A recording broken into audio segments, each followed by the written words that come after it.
ভাই রে ভাই, সে কি ঝামেলা! বাড়িতে পটল আনা হয়েছে দেখে, কিন্তু এখন পটলগুলো ফেলে দেবো না কি বলো? একদমই না।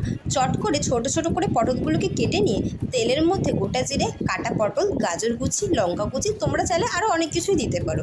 এবার স্বাদ মতো নুন, হলুদ গুঁড়ো, ধনে গুঁড়ো, জিরে গুঁড়ো দিয়ে ভালো করে মিশিয়ে শেষে বাদাম দিয়ে ভালো করে মিশিয়ে গ্যাসটাকে অফ করে দিলাম।